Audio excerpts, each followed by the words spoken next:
give another minute or two to see if that Oh, on that, the guy who sent the email on the reimbursement, he wasn't saying anything, he was just saying like, maybe in the future. I'm like, I don't know about the future.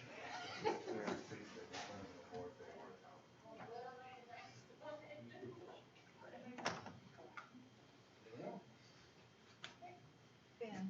Yes. You can pull up a chair.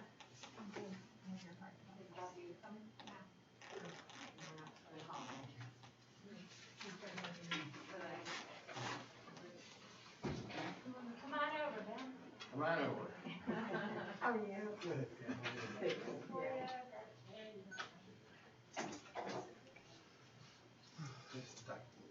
That's okay. Okay, take it all.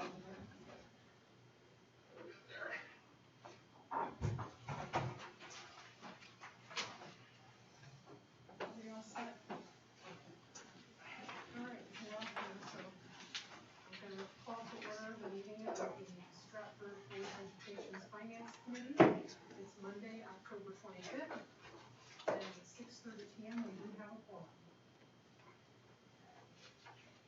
First thing that we need to do is the minutes. Is there any changes, questions, omissions? I'd like to make a motion to accept the minutes from our September 27th, 2021 regular finance meeting. Second. Any discussion on that? Any changes, questions? If not, all in favor? Aye. Any opposed? Any abstentions? It's a unanimous pass. For discussion and information and possible action, we're going to move on to budget transfers of $7,500. Transfer number one is to adjust salary counts in object 111 for various reasons such as retirements, resignations, transfers, new hires, and salary classification adjustments. Further detail is provided on the papers for the budget transfer, and the residual available balance will be moved to the salary reserve account. Total budget transfer amount is $740.34.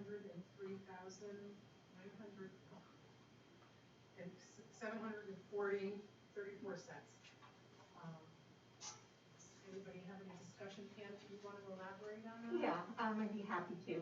If you recall, the financial controls audit did suggest that we bring to you transfers promptly.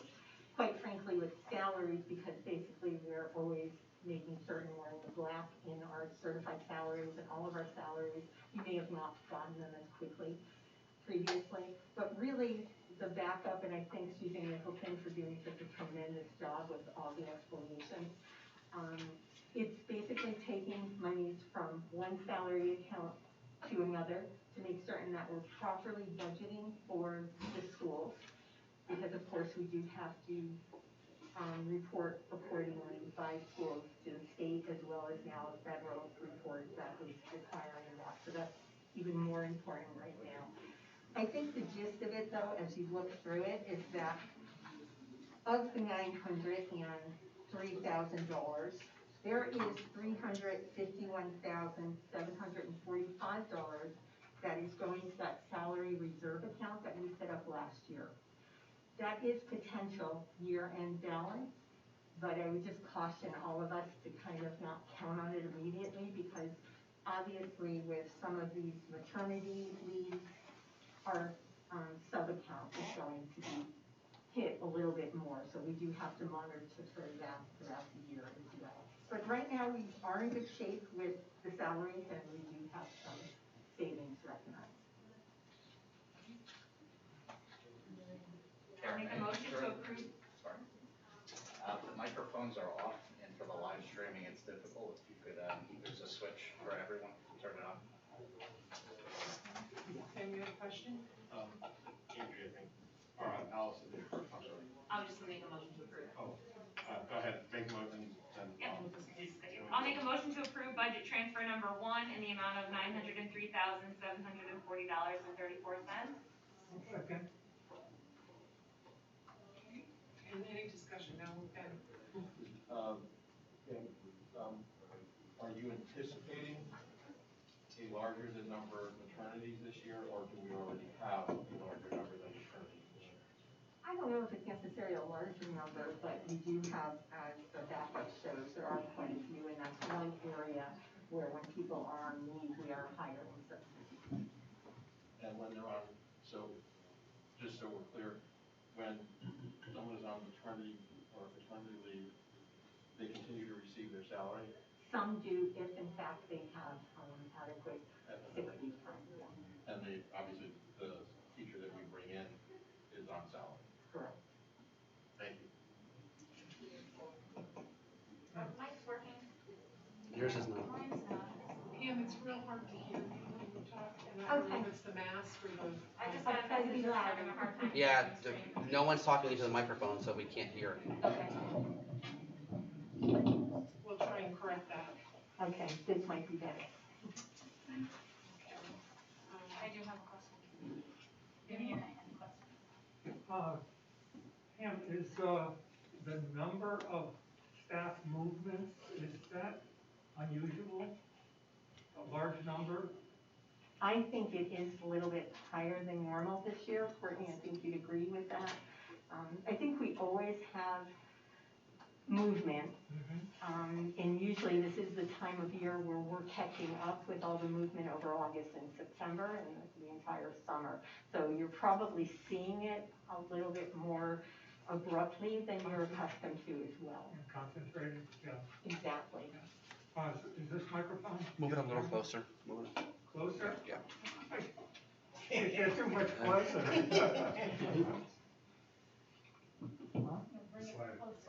Bring it closer. Yeah, I was talking right into it.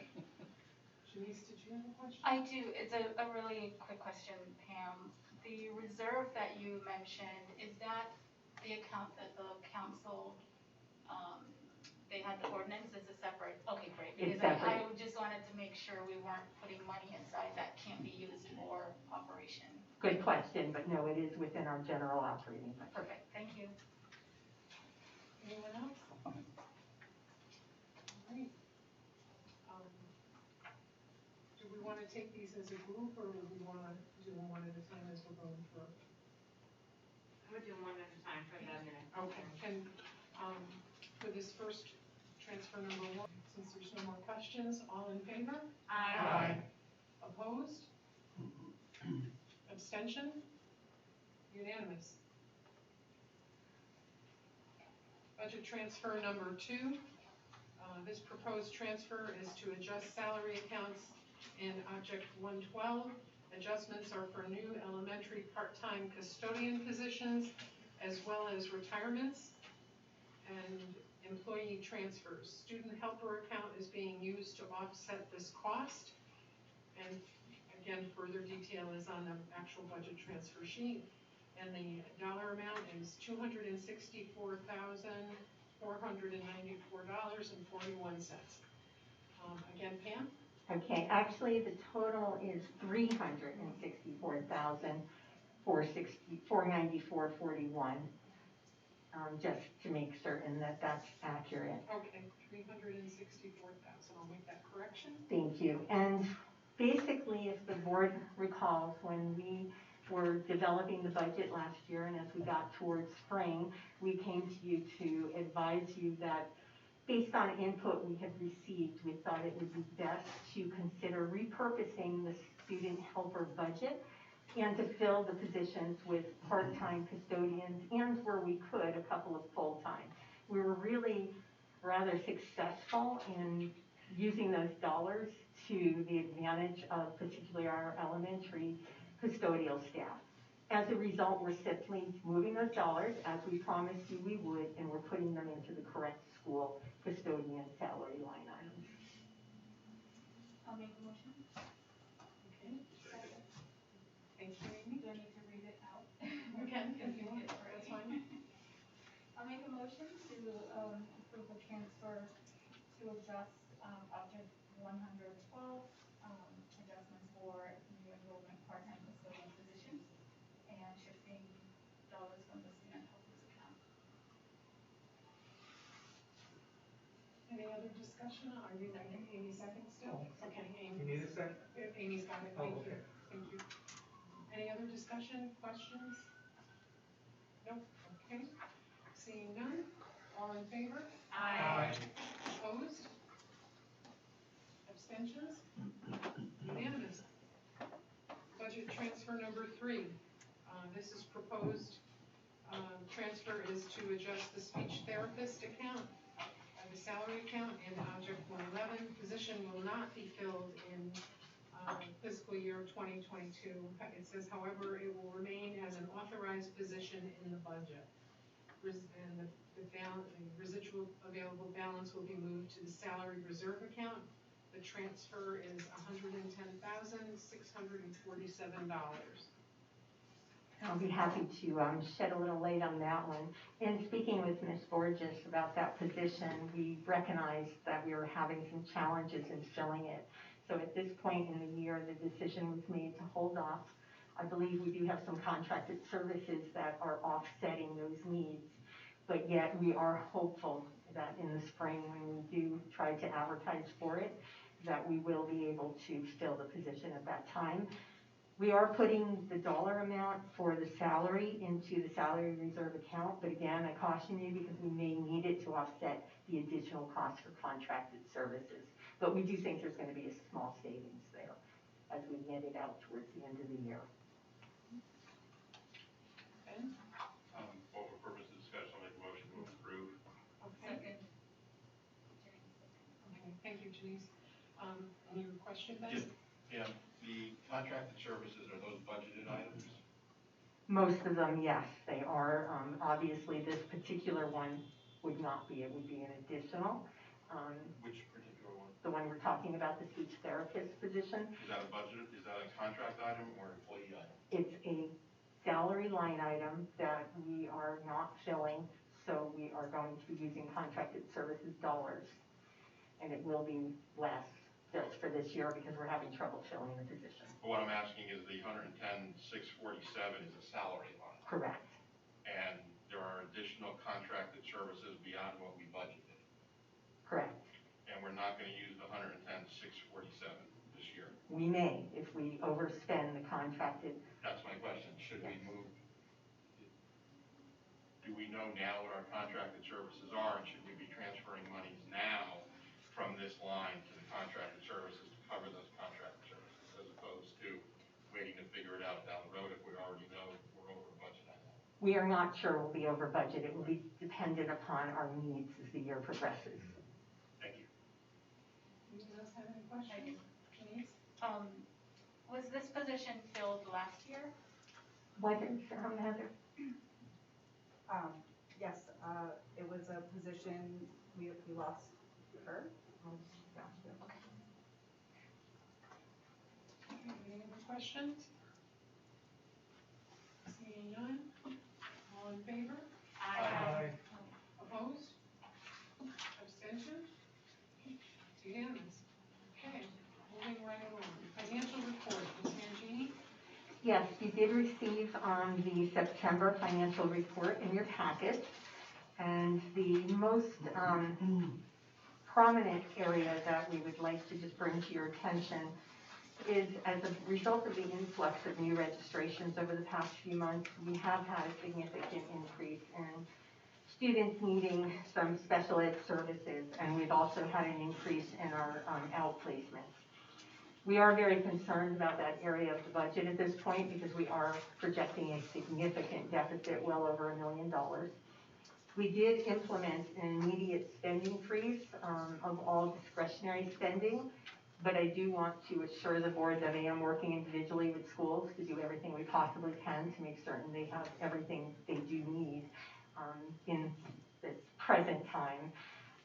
And we're hopeful that as we work with the town, hopefully they will fund some of that education reserve fund. It will take some of these impacts to our budget away. And I did mention to the town that they do have had additional funds received from the excess cost grant, and at the very least, those dollars should be going to that education reserve fund where they have full control over releasing it, but at least it is that buffer for situations like this. And I'm happy to entertain any questions that you might have specifically with regard to the monthly report that you received. Ben? It's my night, I guess, yeah. You're anticipating, as of today, approximately $1 million deficit in special ed funding. That's Actually higher than that. higher than that, and that's based on the number of students, special ed students we have as of today. That's correct. So there's no forecasting, or have you try it this way, have you forecasted and anticipated anticipated increase in special ed students we will have between now and the end of the year? Because I know my annual February question is coming as to what our population was and is. What potential increases are you forecasting for additional special ed students between now and the end of the year? As you well know, that is a variable that is very difficult to really pin down. Ms. Borges and I have had discussions, and we're hopeful that this incredible increase that we've seen over the last couple of months will replace what we normally see in the winter. I say that half in jest. We have been talking on a daily, at least a weekly basis. We're very concerned about this area of the budget. That's why we approached Dr. Sunday, who agreed that we would do an immediate spending freeze. That's never something that any of us enjoy, but we are very concerned about it. So if we go on past years, and unfortunately, I'm not so sure the last couple of years are really good historical data, but we could very well see another 4 to 6 students. And that is very concerning. The number of students that we've increased by since the start of the year, have any of those students been outplaced students? Are you talking about move-ins then specifically? Well, where we were, I assume the increase is additional special ed students that have come into the system since school has started. Let's assume September 1. Any of those kids who have moved in to the system, are they outplaced students? Or are they all in district? Yes. Are they To answer your receiving all their question. services in district, or some of them? Some are in district and some have been outplaced. Both. And we track that, as we're going through things. But on average, just so you know for planning purposes, on average, Stratford identifies between 40 and 60 students through our SRBI process throughout the school year. And then in addition to move-ins, what we can't plan for is the move-ins. They have slowed down. About DCF placements? Are those considered move-ins? Those are considered move-ins. Okay. I think we only had 1 or 2 so far, right? Yeah, they've been pretty on par with what we would typically have. Just one more, if I could. Go right Can we ahead. break out the special ed, the total cost for in-district and the total cost for out-district? The budget does that, yes. But we do that in budget. And lastly, I just want to comment that you had asked for a report on the out-of-district placement costs, so the board can maybe get a better feel on a different format. And we did provide you with the total cost of tuition and transportation by school locations. And you can see that we are right now at $12.6 million in costs for our outplaced students. Thank you. Any other questions? Can you give me an estimate? You said there might possibly be an additional 6 students throughout the year. An estimate of what that might cost? Frankly, again, it depends where they're placed, what their IEP states, and again, that is just a rough number, but could easily be $500,000. Okay, thank you.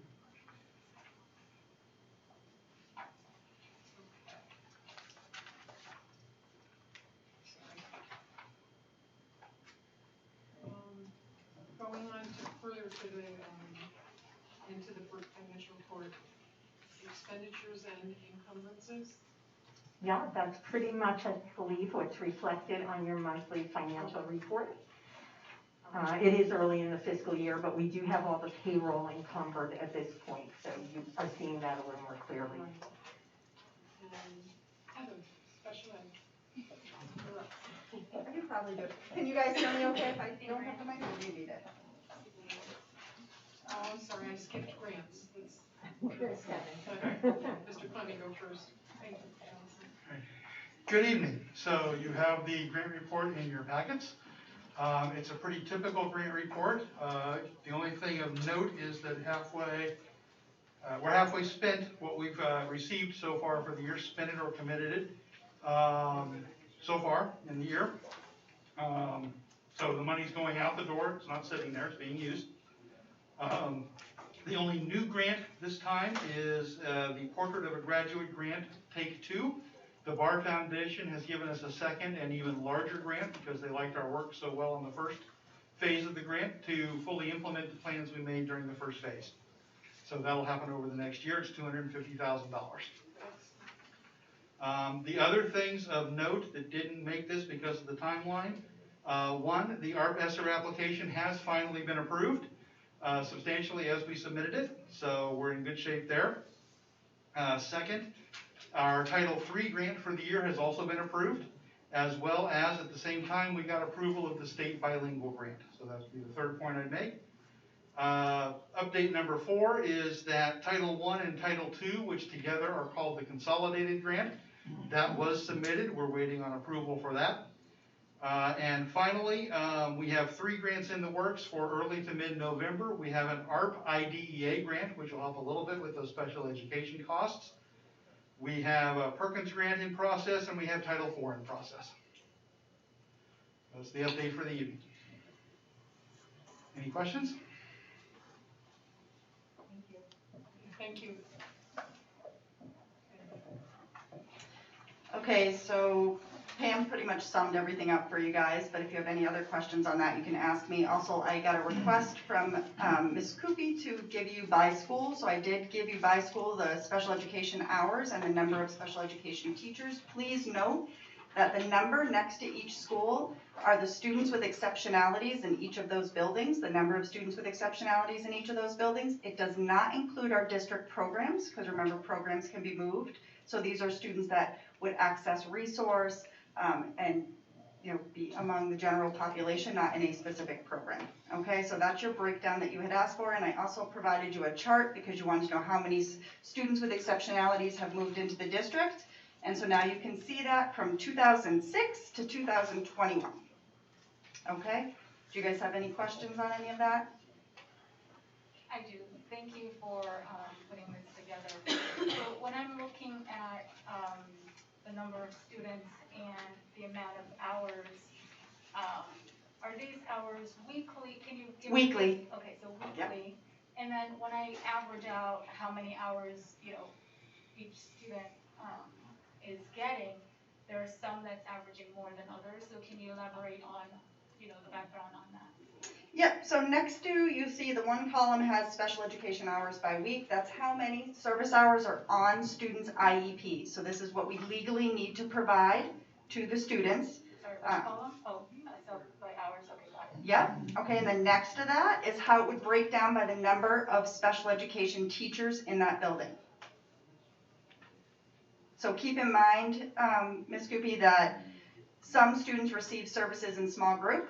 Some receive services individually, which is why there is some discrepancy. As students get older, oftentimes at the high school, you might have an intensive classroom in which you have 10 students receiving service all at once, okay? As students are younger or students have a different need, they may be in small groups of 1 or 2 or even 3.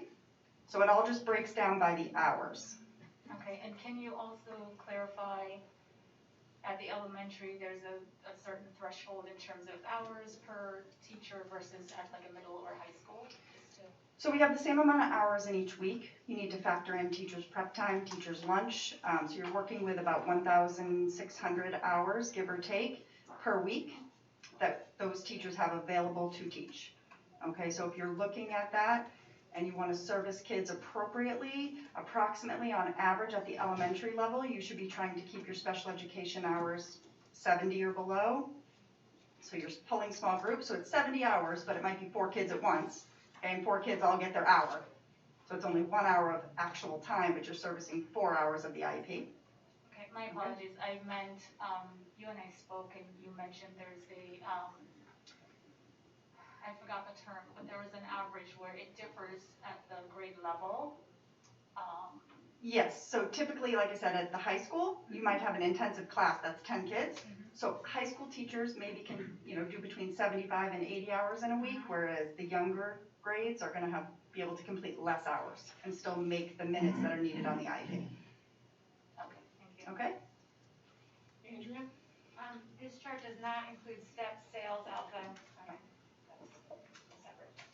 That's separate because those are self-contained programs, so it would have skewed the hours. Thank you. Amy? Thank you, I have a question. When we're looking at the number of students and we're comparing it to social work staff, how are those determinations made when it comes to building? So for example, Second Hill Lane with 114 and one social worker, but we've got, 2 social workers, for example, at Worcester with 72. So some of the social workers are per our Title I grants, and they need to go into the schools that are identified as having Title I needs. Okay, so there's no flexibility in the movement to get a school like Second Hill Lane more. So our operating budget has 1 social worker per building, and then the rest are through the grants. And so, yeah, so there's a restriction on where the different people can be.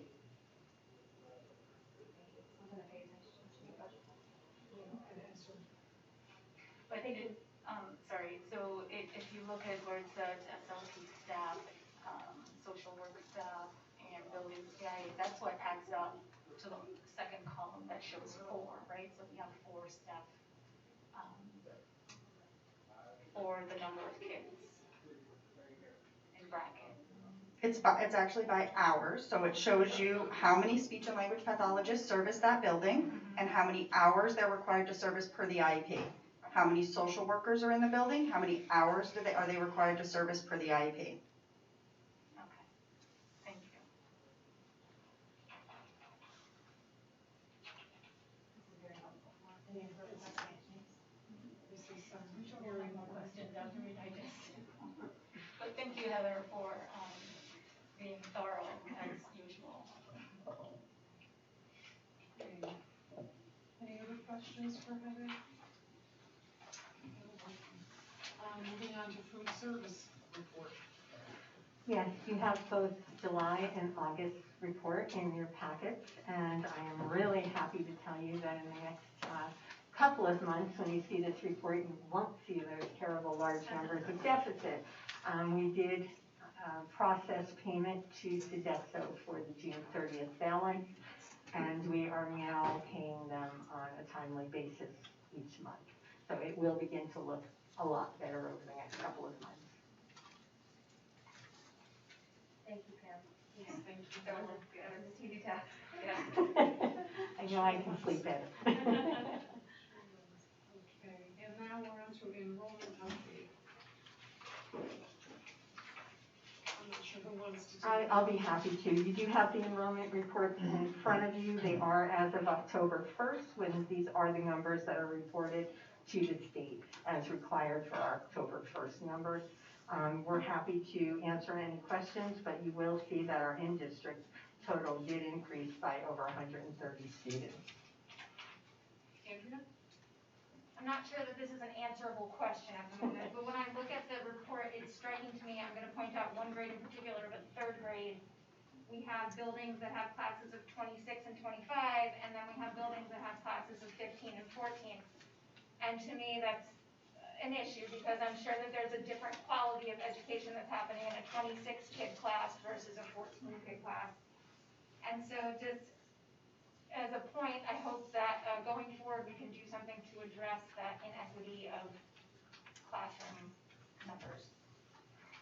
Okay, I'm assuming you're looking, okay, I see it now. I'm looking, I mean, specifically Franklin has Yeah, I 15 see kids and that. 14 kids, and Whitney has 26, 25, 24, and that's a pretty large difference. I'm sure that it does have some sort of, something to do with our demagnetization. Absolutely. And so going forward, I hope that we're able to address these numbers and hopefully balance out our classrooms. I appreciate that input, and I will only tell you, since I've only really been looking at this over the last 6 weeks or so, we have really been talking about the need to make some changes and bring some ideas to the board. Thank you. Any other questions for Pam for the enrollment? Okay, seeing I do none. have a question, real quickly. You So, gotta speak up, Shanice. I'm sorry. can you hear me? Now I can. Okay. So, you know, as Andrea said, the demagnetization and moving to neighborhood schools, I'm curious how we are using building spaces now when, you know, for example, I look at some schools, the student population increased like more than 40% since that change happened. And so they are cramped for, you know, space. What are we doing in those schools where their student population is drastically lower? You know, are we utilizing those spaces for other programs? Like, what are we doing? Linda, I don't know if you can share more than I could about that part of it, but I will tell you that some of the schools that show a decrease in one grade, not all of them, but a few of them have, I do my own little spreadsheet to kind of keep track of this, did have larger classes in other grades. So perhaps if they lost a third grade class, they added a fourth or fifth. So they really didn't end up with a lot more space. But we are assessing all of that, and just as a reminder, the Plant Planning Committee does have the facility study underway specifically to address concerns just like that. So we're right there with you. Thank you.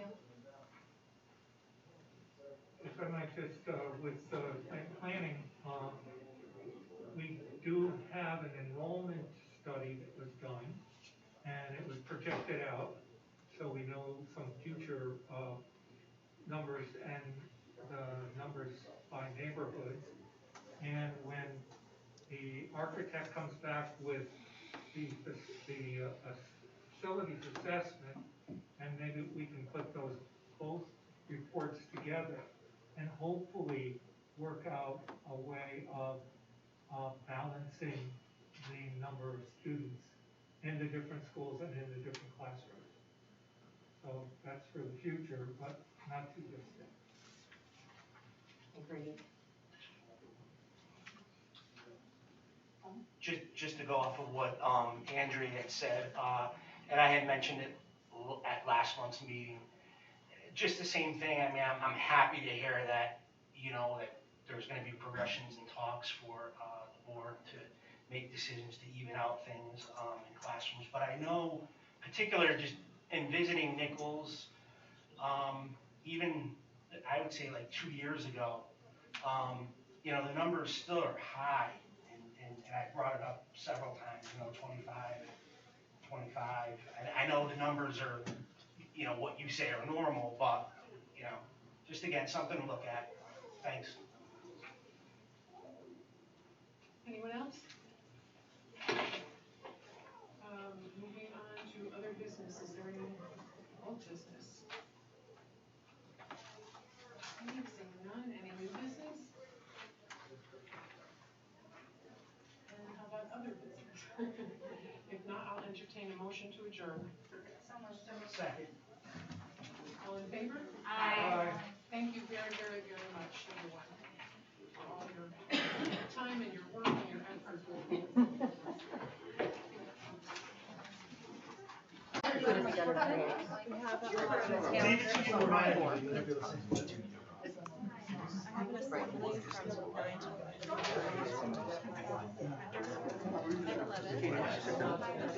I gave her my seat.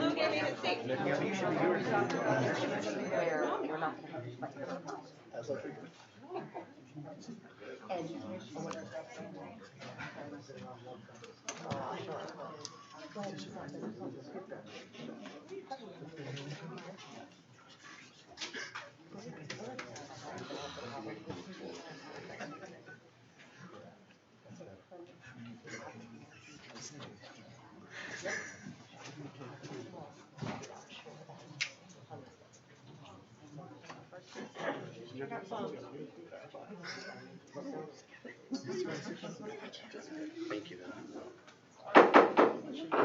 I'd like to call this Board of Education meeting to order at 7:15. It's October 25th, 2021. We have a quorum. Thank you everyone for being here. I'd like to remind everyone to please speak into the mics, or I will remind you if I feel you're speaking too soft, so my apologies in advance. We're going to start this evening with the invocation and the Pledge of Allegiance, led by Mrs. Wilson.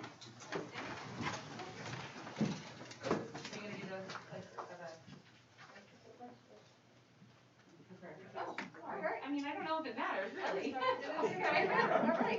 We beseech you, Almighty God, to bless this meeting of the Board of Education. So guide and rule over our hearts and minds, that all our deliberations and decisions may be in accordance with your will, and lead to the advancement and welfare of the community of Stratford whom we serve. Amen.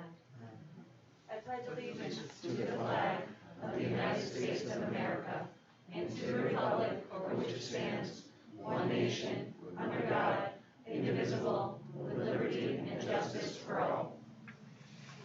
Thank you. Thank you, Mrs. Wilson.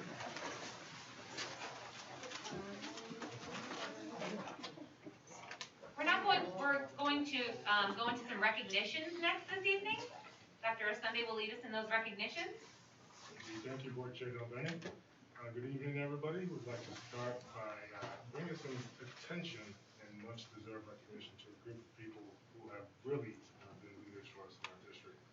I'd like to take the opportunity to recognize the Stratford Public Schools nurses. Again, special appreciation to our nurses who have been doing this work and leading this work really since March of 2020. And really, this year is, for all intents and purposes, it's the third school year. We all had to learn how to be epidemiologists. However, our nurses have been holding down the fort at the district level for so many years in so many ways. Beyond taking care of the medical and health needs of our district, they are compassionately serving as therapists and counselors to many of us. Many of them give up their weekends and to contact trace and quarantine, support vaccination administrations at clinics, and to respond to questions from family and staff members. Really, they're on the clock 24/7. So we want to take the opportunity to share a small demonstration of our appreciation by recognizing all of you for everything you do for all of us to keep us safe. So on behalf of our students, our family, staff, and the Stratford Board of Education, please, I would like to call up to the stage Ms. Jill Pappen from Lordship Elementary and District Supervisor.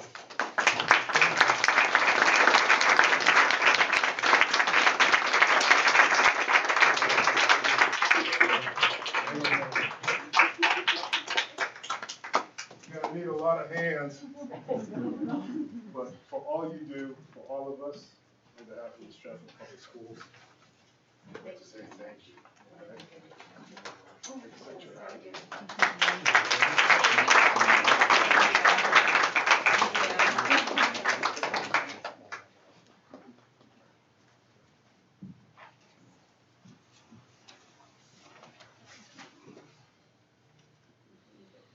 We're all smiling, right?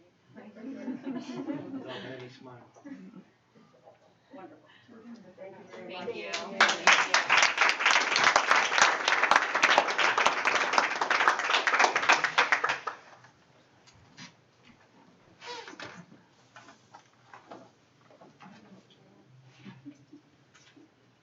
Again, thank you to our nurses for everything they do. It's been nonstop, and I know they're tired, but just know from everybody we love you and everything you do for us. Next, I'd like to recognize Stratford Public Schools and every educator and certified and non-certified member who keeps this engine we call our school system moving. November 15th through the 19th is American Education Week, which is a nationally recognized, and it's really beginning the week before Thanksgiving. It's an opportunity to celebrate public schools for all certified and non-certified members, including our families and community partners, for the work that they do for public schools. So today, the Stratford Board of Education has a proclamation that we'd like to read. And I would ask that if we have any members of the Stratford Education Association come up and receive this on behalf of our district. And I will read the proclamation. Whereas America's public schools serve all students of all the people, and whereas the strength of a community is measured by the school it keeps, and whereas the school of the new millennium need broad citizen support to meet the diverse needs of today's families and to help each student achieve his or her potential, and whereas educational excellence is built in the involvement of the entire community, including parents, business leaders, elected officials, public service personnel, and senior citizens. Now, therefore, we, the Stratford Board of Education, serving as the town of Stratford, do hereby proclaim November 15th through the 19th, 2021, American Education Week. Everyone is urged to observe this week with the appropriate activities and to renew the commitment to the education of each and every child. On behalf of the Stratford Board of Education, do we have any members here from SEA? I would like to call on Jack Del Piano.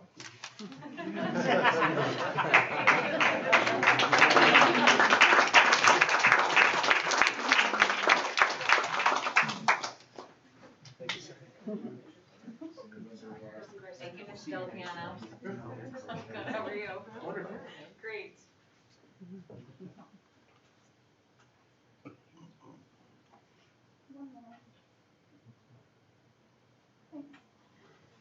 Thanks, Jack.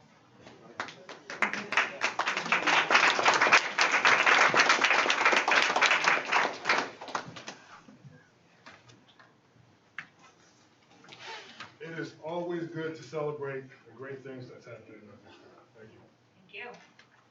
Moving on to the public speaker session of our evening, we have two speakers tonight.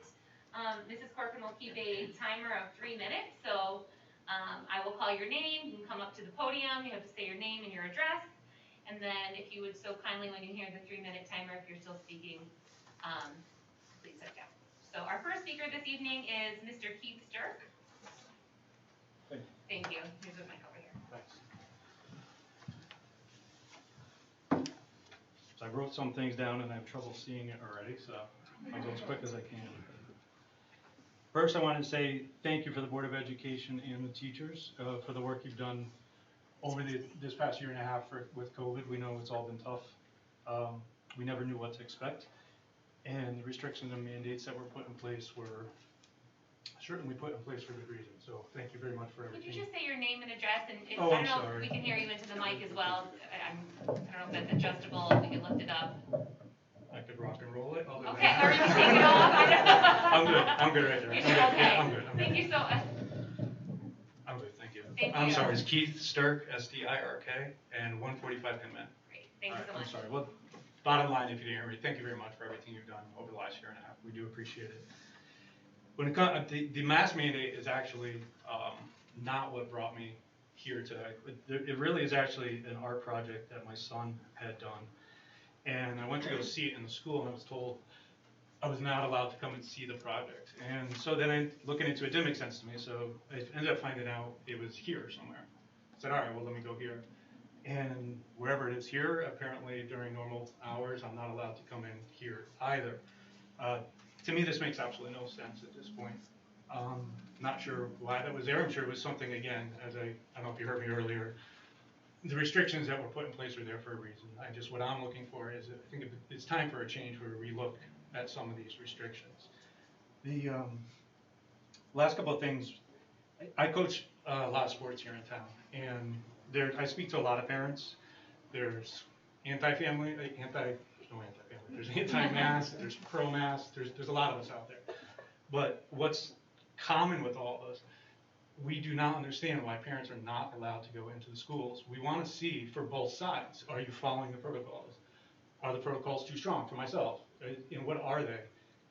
My children are telling me there's, like how they eat, there's plastic dividers. I want to see this. I want to see what is this. Doesn't matter what your feelings are, political beliefs, we just want to see it. So I'm not sure why we're not allowed, and there should be a separate open house for that purpose. So that's that one point. So I guess the question would be, why are parents not allowed into the school? The second is, to me, it was a little odd. There's a student-only vaccination at Flood School. I'm not sure if this board is where that should be brought up. I do not know, but I'll bring it to you and maybe you could direct me from there. When I went to this to see what that was, because I'm not sure about the vaccinations for the children, I asked regarding it, and they said that the children were receiving 12 and older, the vaccination, and they're also given a $20 Amazon gift card. I asked why the $20 Amazon gift card, and they said they were marketing it to children. To me, it's a joke. I don't know why we would ever market any drug, approved, not approved, doesn't matter, to children. You should take the time and effort to market that to the parents. Give us the stats, show us what it means, instead of doing $20 gift cards. I don't know if that came from here, I have no idea, but something I think should never be done again. And that's it, those are my 2 questions. I don't know how this works, do you give answers now, or how does that process work? So we can get your email address here, Sure. and then we can respond through email. So everything is through email? Yep. So the 2 questions, just to be clear, why are the school settings seeming to be hidden from parents? And why are you marketing directly to the children with the drugs? Thank you for your time. I Thank you. appreciate it. Thank you. Okay, and our next speaker, Jerry Cunningham. Just one. And again, your name, address, and as best you can to speak into the mic so we can all hear you, Keep the mask up while speaking. please. All right, thank you. Good evening, my name's Jerry Cunningham, and I just want to, I'm not here for what the other gentleman said, but I certainly echo that parents should be front and center in any child vaccination. It's an experimental medication. No one knows the long-term impacts on a child whose respiratory and reproductive systems aren't developed yet, so, but that's not why I came here, so. But I do agree with him. And just your address, Mr. Cunningham. Oh, I'm sorry, my address is 125 Clarendon Street in Stratford, Connecticut. I've been a resident of Stratford for 30 years and a taxpayer. I've served the town of Stratford some years ago on a cable advisory council for a few years to help understand what Cablevision was doing to rates and service and et cetera, providing to our community. But that was a long time ago. I wanted to preface my remarks by saying that Dr. Condoleezza Rice, former Secretary of State, very renowned individual, certainly no Donald Trump fan and all that stuff, she spoke up and spoke out against what's known as critical race theory in the classroom. And what she echoed was a sentiment that my mother used to say, and that is 2 wrongs don't make a right. And her position was essentially this, that education is not a zero-sum game where you have to harm one group of people in order to help another. And I thought, coming from someone that's a doctor and as renowned as Condoleezza Rice is, I thought, that is a very profound statement. And I can, as long as I can remember, schools were against bullying. But now the National Education Association apparently has a policy of promoting teachers in the classroom bullying one group of kids for the benefit of another. I just think that's wrong. But that being said, that's not why I'm here. But critical race theory is tied into what I wanted to say. I'm here to ask 2 things of the school board. The first is that this Merrick Garland, our Attorney General, with the Department of Justice, attacked parents all across this country by labeling them as domestic terrorists if they do what this gentleman did and speak up and say, hey, I have a right to know what's happening with my child, I have a right to know what's happening in the classroom. And that's just wrong. So I would ask this school board, this 1-800-CALL-FBI and all this horrible memo. I would ask the school board to resist this Bolshevik and his attempt to divide our community. Do not rat out concerned citizens who come here to express heartfelt opinions. And certainly, please, for the current and the future members of the school board, don't use the FBI as a tool to settle differences and disputes on this board. But yet that's what this Merrick Garland character is set up. The other thing I wanted to ask of the school board is to use this horrible thing as a teachable moment in civics for our children. That we're finding out, for example, that Merrick Garland's family makes bank on critical race theory policy.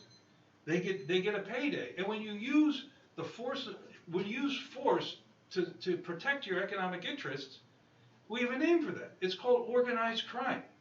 But in addition, apparently this was a political operation out of the White House to solicit a complaint to then go to the Justice Department and get the FBI. So we just ask, learn the facts and create a great current events curriculum for our students to learn what happens when wicked and corrupt men get into positions of power, how they can abuse their power right down here to this school board, where they're asking you to call the cops on me because I said I agree with that guy, or whatever it is you don't like.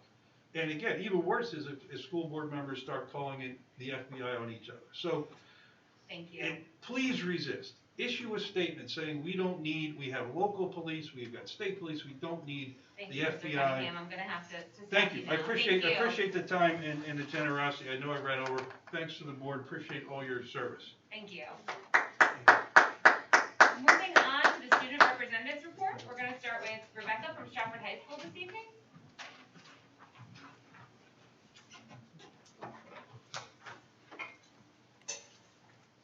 Just remind you to speak into the mic as best you can, Rebecca. Absolutely. Thank you.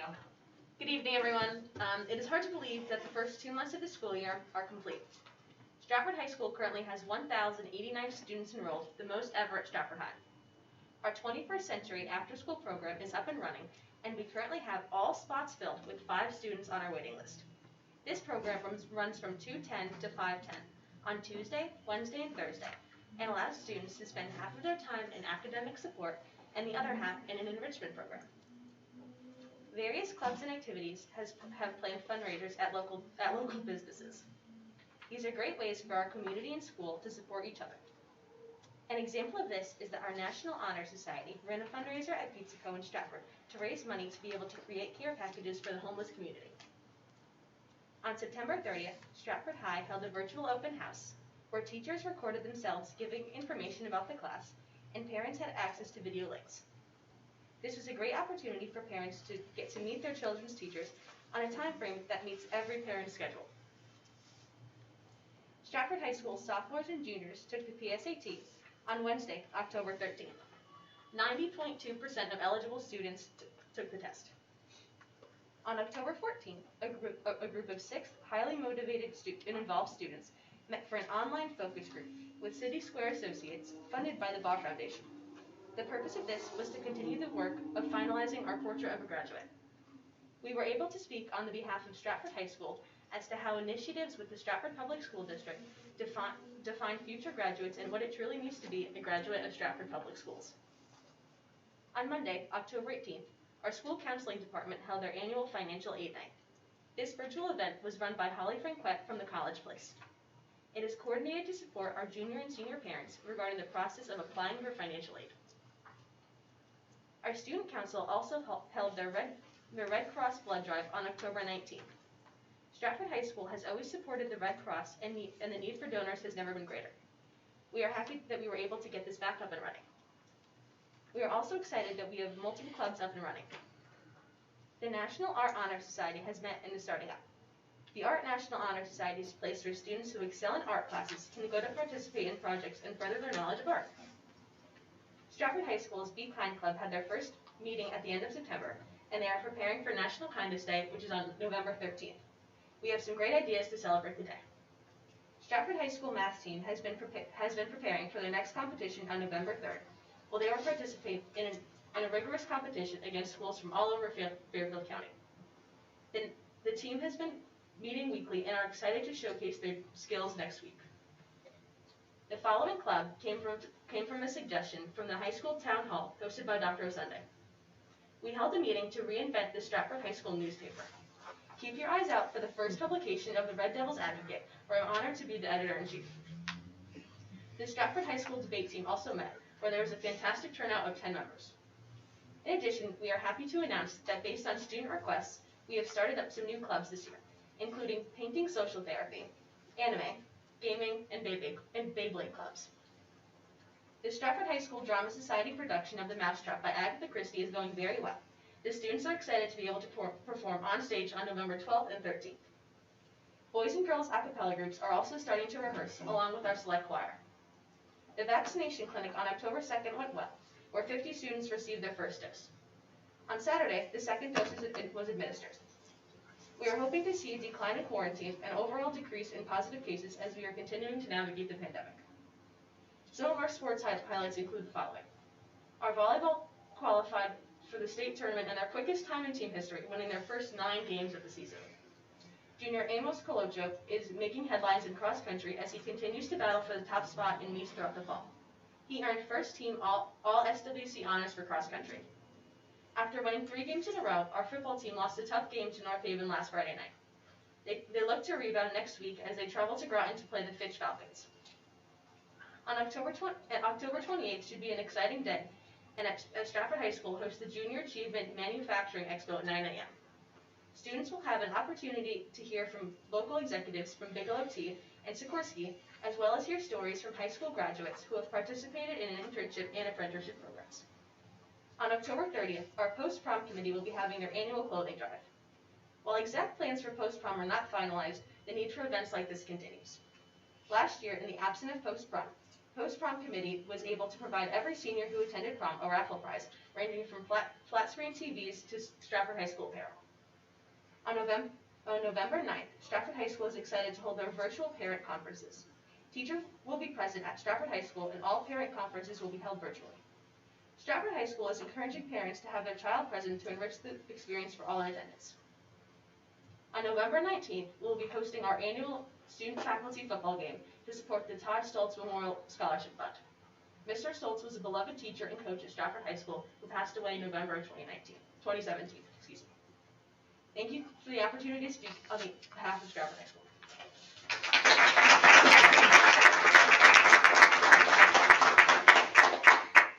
Thank you, Rebecca. Rayan, am I gonna see your first name right? I'm like looking at it. Rayan or Rayan? Rayhan. Rayhan. Yeah. So Rayhan from Bunnell, come on up. Again, just to remind you to try to speak into the mic. Okay, thank you. Good evening, everyone. My name is Rayhan Nagadu, and I have the honor of being the Bunnell student representative this year. Once again, thank you for having me this evening. Throughout this month, there have been multiple clubs and extracurricular activities that have been able to start up again. Clubs include Interact Club, Women's Empowerment Club, Skating, and the National Honor Society, and they have all had fun and productive meetings so far, and we'll look to continue those throughout the school year. And speaking on the National Honor Society, we are looking forward to starting a new program with Link Crew, known as Bulldog Buddies, where many of the great student leaders at Bunnell will be united with 7th and 8th graders from Flood Middle School to provide tutoring and mentorship. And we believe that this will be a great opportunity for the middle school students, to find connection and support in the high school and better prepare them for transitions in the high school. Earlier this month, we celebrated the September Students of the Month for each subject area. This year we added a new category called a social emotional learning, which will be awarded to someone who demonstrates excellence in one of the 5 competencies: self-awareness, self-management, responsible decision-making, relationship skills, and self-awareness, or social awareness, excuse me. On October 13th, Bunnell successfully administered 467 exams to sophomores and juniors, and Bunnell teachers and administrators will be analyzing these scores in data teams in order to identify areas of growth and support for students who will be taking the SAT in March. And speaking on student support, we currently have 3 ESS-ER tutors who are currently working with over 20 students throughout the school day. And we are currently in the process of hiring more tutors to work with students after school. The 21st Century program is up and running at Bunnell. Students meet every Tuesday, Wednesday, and Thursday after school for a quick snack, homework help, and to engage in many fun activities. The 21st Century program is also sponsoring Empower Leadership program, where 15 students from Bunnell and 15 from Stratford High will be participating in workshops, looking to build their leadership skills and to have enriching experiences. The CTE department is also working on getting the word out on STEM exposure, as it increases a student's likelihood to pursue careers in STEM, so science, technology, engineering, and mathematics. Mrs. Gray's Introduction to Engineering Design class had the pleasure in taking part in Amazon's Future Engineering class chats, where students engaged with presentations from Michael McCracken, AWS Professional Services Practice Manager, and Chris Riley, Strategic Account Solution Architecture. And on October 20th, Bunnell celebrated Unity Day in an effort to end bullying and promote kindness and inclusion. Various student clubs posted positive affirmations throughout the building, and the Be Kind Club and yearbook students chalked the front walk with positive affirmations. Students from Be Kind Club also read an anti-bullying statement over the intercom during the morning announcements. And on Saturday, October 23rd, Bunnell hosted its 41st cavalcade of bands on the Robert Manstroni football field. The bands that performed were Newtown, Norwalk, Bethel, Brian McMahon, Newtown, and our Bunnell Stratford marching band. Each band had a great performance, especially our Bunnell Stratford band, as we had our best performance of the season, going up by 10 points in our scores. Thank you. And also congratulations to all the senior band and color guard members on their senior night and our last performance, or cavalcade performance. And tomorrow, on October 26th, 20 students will be participating in the Connecticut Association of Schools Men of Color and Leadership webinar from 9 a.m. to 11 a.m. Administration, counselors, teachers, all nominated 20 male students to serve on this new school-wide leadership program. And this will be the first of many events that we will be participating in throughout the school year. The next PSA meeting at Bunnell will be held Thursday, October 28th via Zoom, and a link will be sent out and posted on the school's website. And from our athletics departments, congratulations to the October Athletes of the Month, who are Matthew Stewart for football and Jocelyn Ciotti for cross country. On Friday, our football team defeated Hamden High School 17-14 in overtime.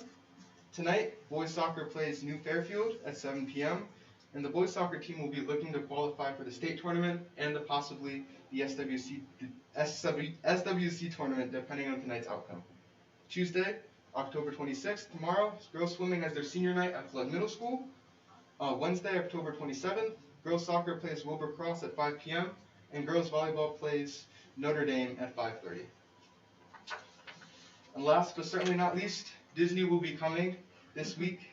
Due to inclement weather, the filming has been moved up a day to Thursday, October 28th, which is only 3 days away. This Wednesday, the Disney crew will be coming to Bunnell for their final walkthrough. The tech crew is set in to roll on Thursday morning to rig any additional lighting and lay down cable. Trucks and campers will be arriving in the parking lot following dismissal, and filming will begin in the band room directly at 3 p.m., and filming will also continue at the football field from 5 p.m. to 11 p.m. We are very excited that our students and our schools will be featured in the film. So thank you, Superintendent Osende and Mrs. Mangini, members of the board, Dr. Frazier and Mayor Hoydick, for all your support. And thank you again for allowing me to have the opportunity to share all the great things happening at Bunnell. Thank you.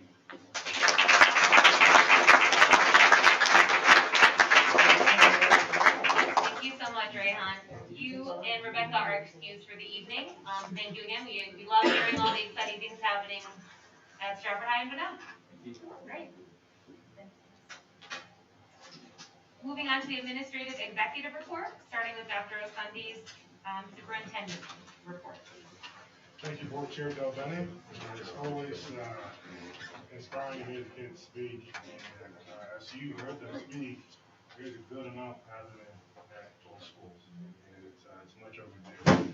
I had a chance to visit the schools, and as I talked to kids, most notably the seniors, it's really about enjoying their senior year. Okay? The last couple of years of their high school experience has been largely different than most of us remember ours. I would like to recognize that Rooster goes into its second week under the leadership of Mr. James Singletary, and I'm happy to announce, I mentioned to the board in previous correspondence, that we added Shauna Johnson, who's come to us from the Indian schools, to his leadership team, and I actually saw her walk in today.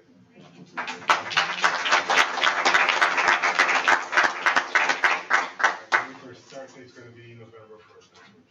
Okay, so again, on behalf of the Board of Education, welcome to Stratford Public Schools. As you know, I hosted my town hall series. I had a chance to visit with our high school families, middle school families, and our elementary families. And for me, it was personally very enriching to be able to sit down and engage in conversation with our families. I had a chance to meet with district leaders, board, building leaders, our teachers, and our students, but hearing from our families provided a different vantage point about what Stratford really is. And they were able to speak comprehensively about some of the strong points that we have as a community. Some of those things included, a sense of community, early exposure to, the arts for kids, right? Something we do well. The quality and the relationships they have with our teachers. communication, and then, conversely, they also share with us some things that I think would be useful for us to know, and reflect on as we make decisions, some areas that we can improve on. Most notably, they talked about transparency, right? Talked about marketing and things that we do well, right? And across every developmental level, this concept of academic rigor came up. Okay, so there's work in front of us, but I thought it was very productive, and this is going to inform the way we go about making decisions here at the district office and in collaboration with the board. Speaking about COVID numbers, I had a chance to report out to the town today on our regular scheduled meeting. When you consider how many kids we have about 6,700 students in our district and about 1,000 certified and non-certified staff. If you review our dashboard, okay, again, this is credit to the work of our nursing supervisors, over 78 kids. That is remarkable. Okay, that is remarkable. And working with our colleagues at the health department, and you boys have been providing with updated vaccination numbers, and our numbers are moving up. We're somewhere in the 60s, mid to high 60s. And overall, we're gonna talk a little bit more about the education of the virus and forward that we're as healthy and as safe as possible. And we're gonna see some of those reasons as my colleagues present their components of the executive report. You did hear about the PSAT test. I'm very proud and happy with the work that both Dr. Graff and Principal Delpiano did in terms of how many kids were able to sit down for the test. We anticipate that those test results will come back to the district sometime end of November or early December. We'll get a chance to unpack that data and figure out how that can inform the nature of the work we do from a teaching and learning standpoint. And that's it right now. There's some more amendments as they go. Thank you, Dr. Sunday. Any questions from board members? QB? It's just a comment. Can you hear me? Yes. Okay. I really just wanted to publicly thank Dr. Sunday for hosting those town halls. It was great having a superintendent make himself accessible and demonstrate, that the importance of collaborating and taking feedback, listening to us. I mean, I attended, yes, as a board member to some, but also as a parent, and feeling like I'm being heard. And, I got that feedback from other families as well. So I just wanted to really, really thank you. It's well appreciated to see you out there listening to families and taking that data input to develop solutions for our district. So thanks again. Seconded. Okay. All right, thank you. Moving on to Ms. Mangini's COO report, please. Oh. Real quick, I'm sorry. Yes, your hand. Sorry, with the imminent approval of the vaccine for our 5 to 11-year-olds, is the district formulating a plan to help get the vaccine out there to our younger students?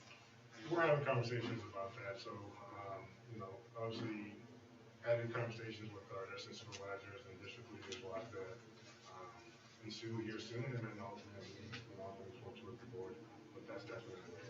Great, exciting, thank you. All right, I think we're good now. Okay. No worries. Just a few things to report to you. As you know, in your packet this evening, we did have the financial report, which is the year-to-date through September 30th. Still early in the fiscal year, but we did bring to your attention that we are projecting a significant deficit due to special education costs.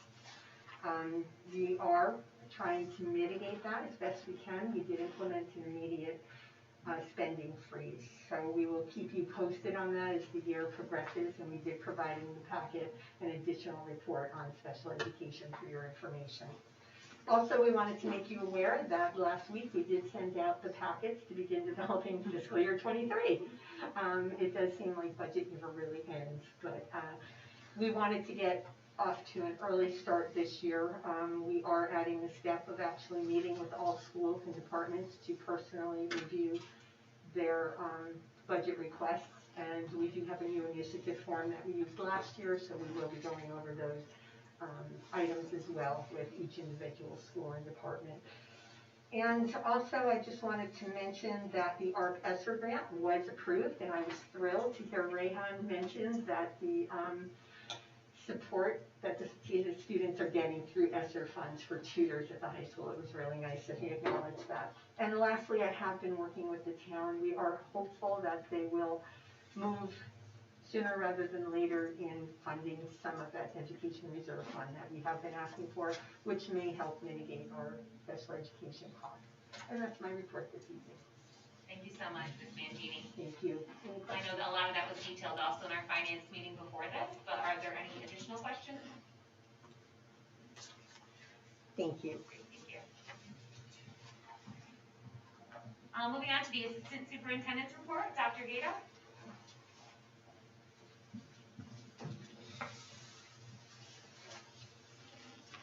Good evening, everyone. It's my pleasure to also call up a teammate of mine, Joanna Najarian Gard. Joanna is the coordinator for assessment, counseling, and 504 for the district. So she's a very busy person and gets to look at a lot of numbers. And so what she's helped with this evening is to put together the information that we received from the state, and we're going to partner in this presentation. So Joanna, come on up.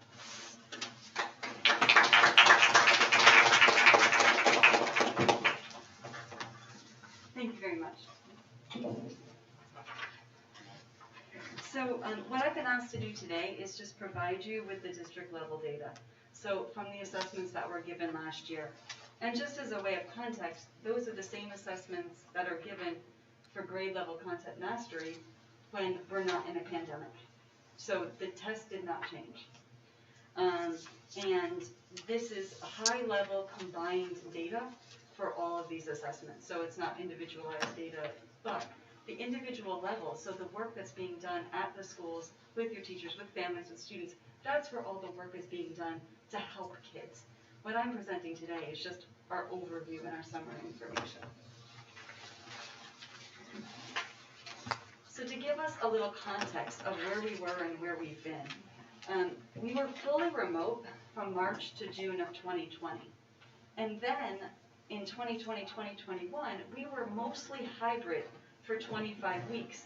But in Stratford, that meant that students were in person 2 days and remote 3.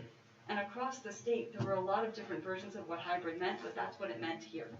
We were fully remote for 4 weeks, and then we were fully in person for 7 weeks. Our testing was also done in person and remotely. So we had a combination, and the data that's presented is combined data for that. The state has said really not to compare districts this year because of these factors. Both the testing modules and the learning modules varied so widely across the state as to make the data really not comparable as it would have been in previous years. And that there are some differences in the test results for remote and in person, but the state hasn't fully analyzed that. So what you have here, just to explain, is Smarter Balance, elementary math, and middle school math results. The blue on the elementary is 3rd grade, and it starts in 2015 and goes to 2021. You will notice that 2020 we did not test at all. And the red is 4th grade, the green is 5th, and the purple is 6th grade. You'll notice also there's sort of an upward trend over time, and then we had that year that we didn't test. Just so everyone knows, these are not the same students from year to year. So this is not cohort data, it's just the snapshot of the grade at that time. And with the middle school, we didn't test in 2020. We have 7th and 8th grade data, and we're closer to sort of where we were, say, back in 2018.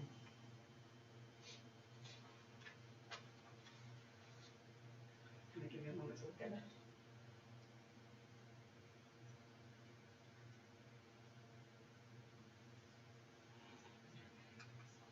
And this is where we were with reading.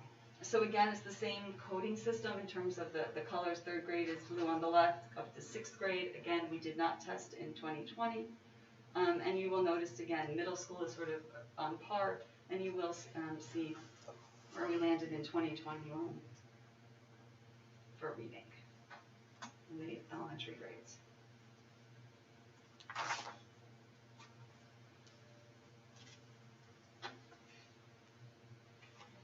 Are you taking questions in the middle, or would you like us to hold questions until the end? I would say hold. Hold, okay. Some of them might have slides. Okay. These are the results for the science assessment, and the thing about that is we only had 2 years of data. So the blue is 5th, 8th, and 11th grade for 2019. We did not test in 2020, and then it's our data for 2021. Our 11th graders had the lowest participation rate, so that's just something to keep in mind. Only 80% of our 11th graders took the science test. So these are the results with that. And yeah, this is 2 years worth of data, and again, these are not the same students, from year to year. And just so you know, for both Smarter Balanced and for NGSS, all those test results have gone home at this point in time. You should see, parents should have seen individual reports. They were mailed home.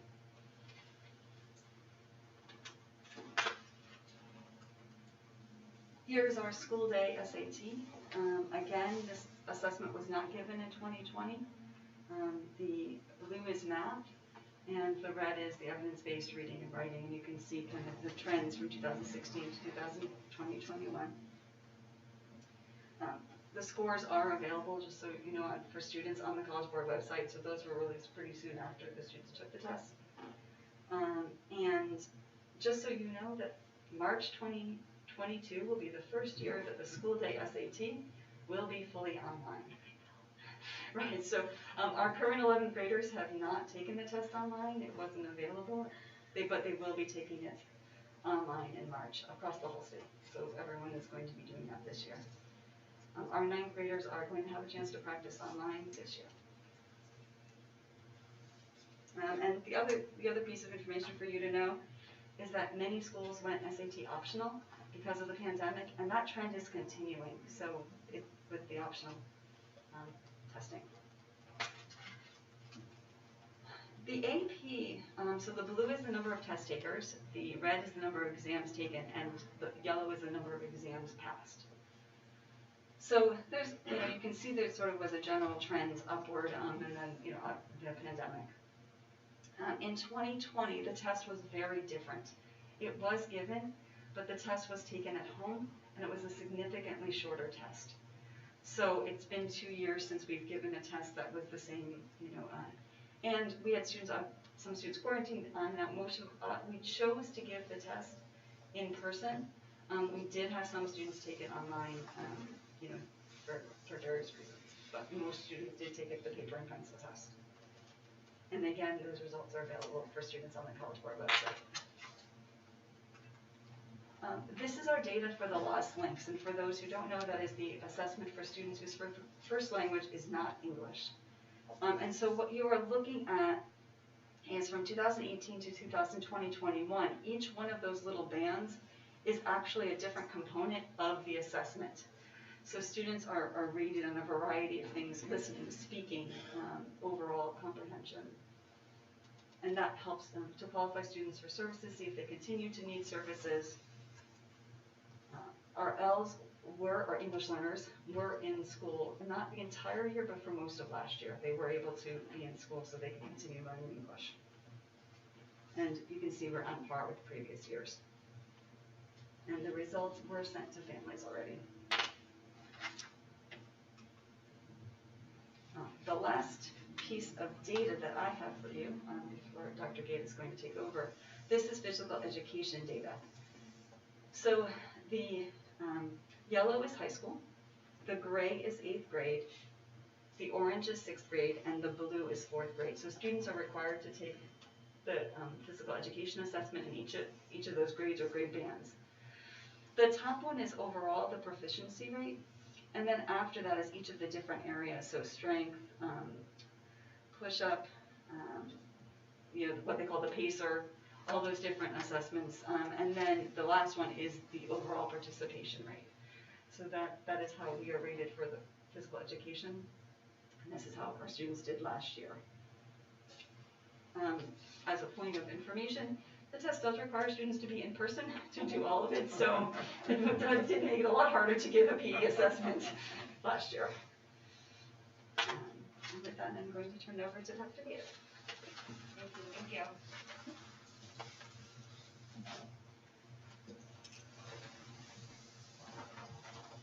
So Joanna will also be available when we get to the question and answer period as well, okay? So,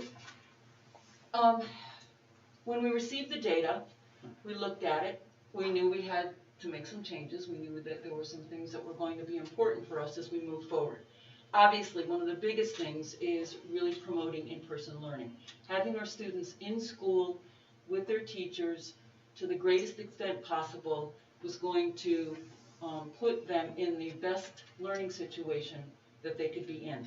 So, as you know, when we had our reentry plan, our safety protocols were put in place and followed to they're still followed to the T, and we have two of the people in the back of the room there who are supporting us as we go through this year.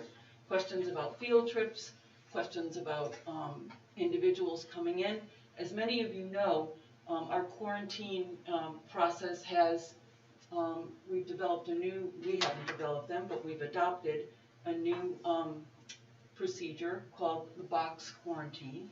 So last year when we were going through, whole classes having to be quarantined, etc., now we have a situation where, in addition to, being supported with vaccinations and more of our students being vaccinated, more of our staff being vaccinated, so we are able to have more students in-person learning. I think that really is one of the things that we're striving to keep in place, to the best of our ability.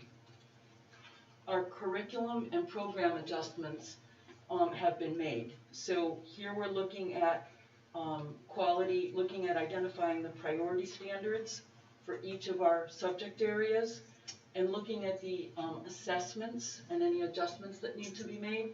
So if we have students who are coming into a certain grade level, we have staff looking at, as well as department heads and coordinators, looking at the units that are part of the curriculum for that year and making whatever adjustments need to be made. We have a shifting of some of the units if needed, and looking at the resources that we're using as well for our programs.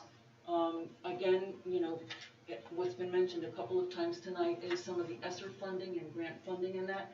So utilizing the resources that we have, not only provided by the board, but also by those grant funds as well. We've been able to work with some of the activities and some of the resources that are used. For example, if we have students who are learning remotely, interactive programs that allow them to do labs, for example, when they can't be in school to do that. Attendance of students, if we're talking about in-person learning, attendance is hugely important. And so each building has an attendance committee that meets regularly. They're discussing students who are frequently absent and trying to find out what the issues are and how we can assist students in being in school. Engaging students, all I have to do is to, we had our student representatives come up here and speak about some of the programs that are happening after school for students. And again, with the, with the resources, the grant funding that's been provided for us, and grants that we've had, the 21st Century Grant was one that was mentioned twice tonight. Those are providing after-school programs for students. They have for a couple of years now. Opportunities to provide students with homework assistance, etc., is hugely important. We have funding that's allowed us to provide each school that has students in K through 8 with a family outreach team. And that outreach team has been meeting and working for the last year and into this year as well. So if students aren't attending school or they don't seem as engaged, these staff members reach out to families. Performance, obviously, is important to us, but in addition to academic performance, we have to look at student behavior, student progress, and social emotional learning as well. Last year, many of you remember, our focus was on social emotional learning, trying to make sure that students felt comfortable, that we provided the environment that we could. And so now we continue to do that, while at the same time now trying to make sure, and this fits with the next item that we have here, identifying student needs and supports. So trying to make sure that we're helping students or supporting students in accessing grade level content and providing those supports where we need them. So in identifying the student needs and supports, we have data teams in each building that meet regularly to review student performance data. Teachers bring forth concerns for discussion and action. You've heard SRBI, or scientifically research-based interventions, mentioned already this evening. Some people refer to it as MTSS, which is multi-tiered student support. And that is a process. Each building has a team that looks at concerns that are brought forward, and interventions are suggested to try to assist those students who need that assistance. Once that intervention is identified, then the team meets back again to see if there's been any progress. If there hasn't been, then they continue to discuss what other interventions might work for the child. Students who are in the system of supports are carefully followed to make sure that the intervention is having a positive effect. We have students who, as many of you heard, we had a number of students who were new to Stratford this year. When students come in, there's a screening process to see where their strengths are, maybe where their challenges are, so they're placed appropriately. In addition to that, many of you remember, we had a very robust summer school program to try to engage. We had a tuition-free secondary summer school for credit recovery in that. And we had, at the elementary level, we had the STEM program to try to keep students engaged. So in addition to this past summer, we'll be planning for this coming summer as well. Our resources, we have a great resource in our personnel, our reading teachers, math coaches, classroom instructional assistants. As you've heard already, we have tutors that are grant funded, who are working during the school day as well as after school. We are fortunate this year to be able to have 7 tutors that were hired to work with our elementary quarantine students. They're working virtually, and when a student has to quarantine or be out because either they've been exposed or are sick with COVID, then they're assigned or given the access to the virtual tutor who will support them. In addition to that tutor, the building-based resources, the reading teachers, the classroom teacher, the math coach, they're always there to help the tutor understand where the child is and the process that's going on. We have virtual units for those tutors also as well.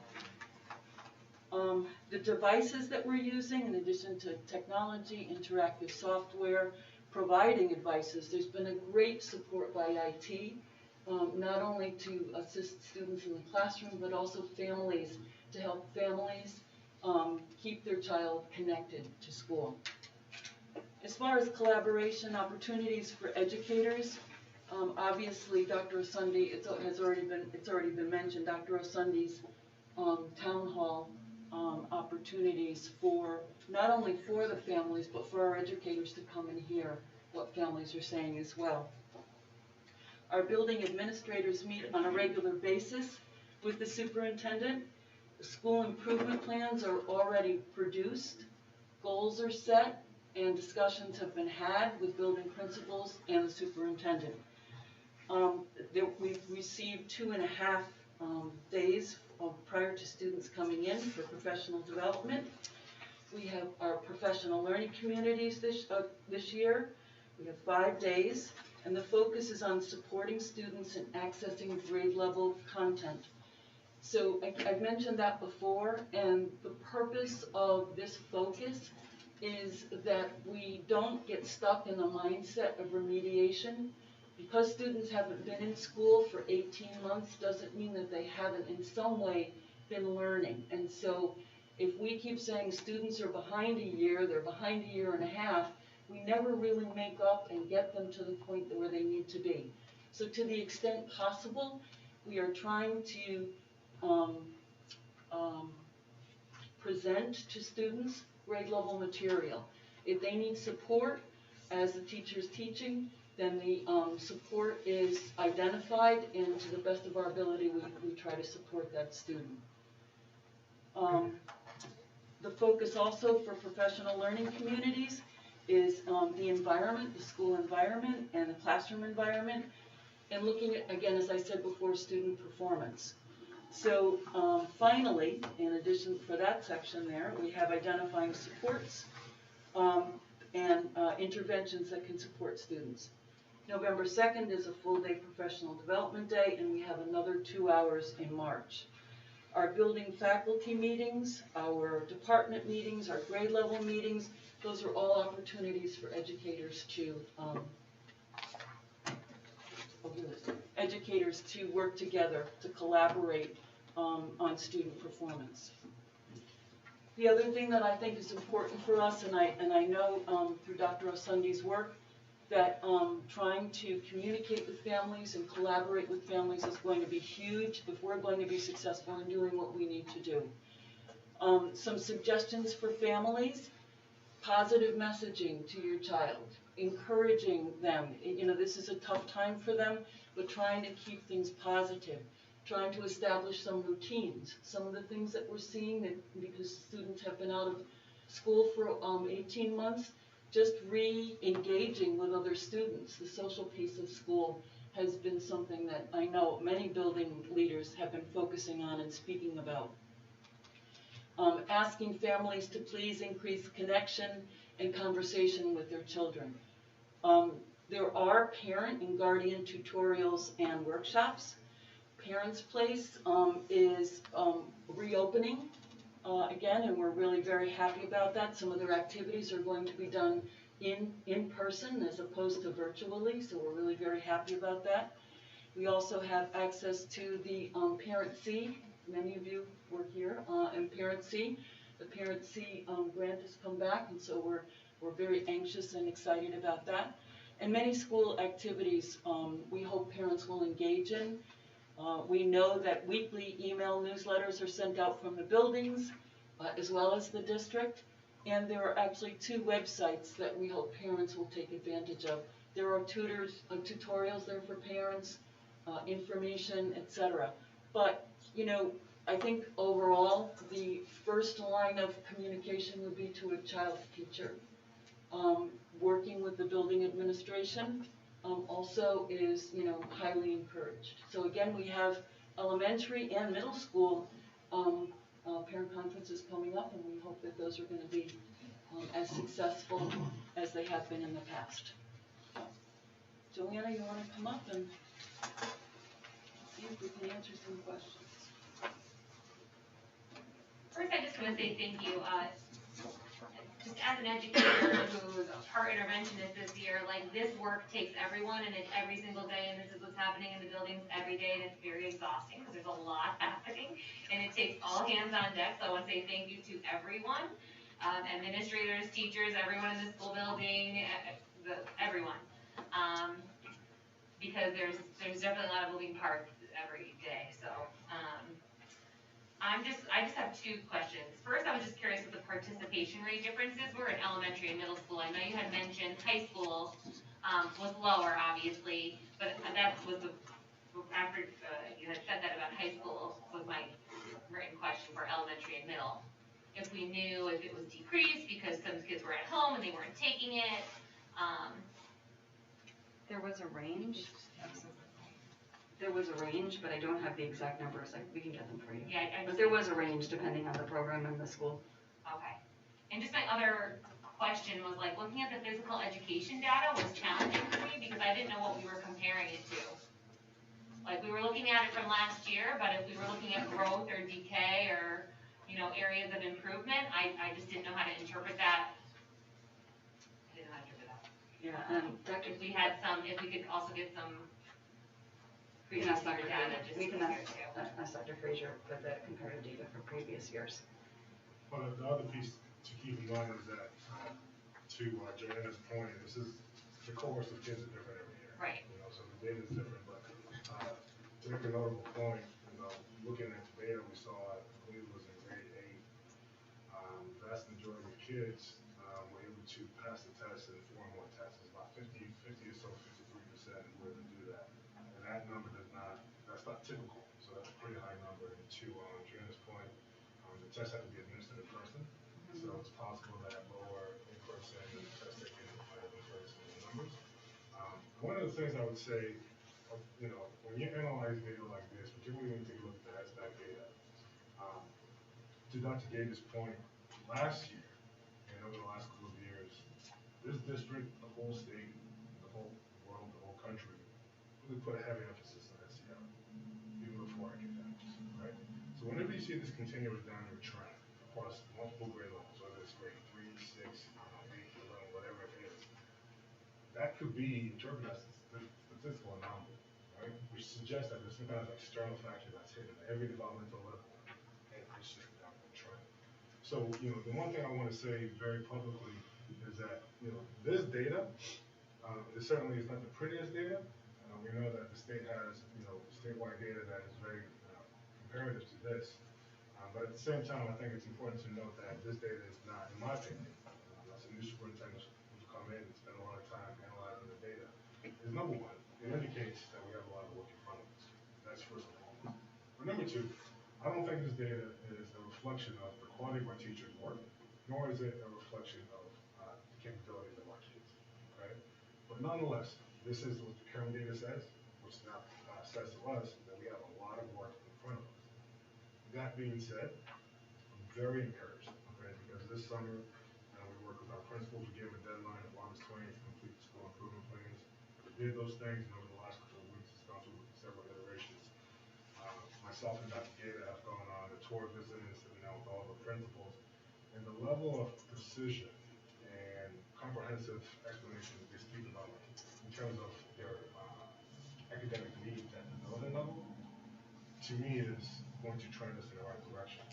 But what is actually even more peculiar about this is, as we have conversations, they're sharing with us that a lot of our faculty, a lot of our teachers is like academic goals, right?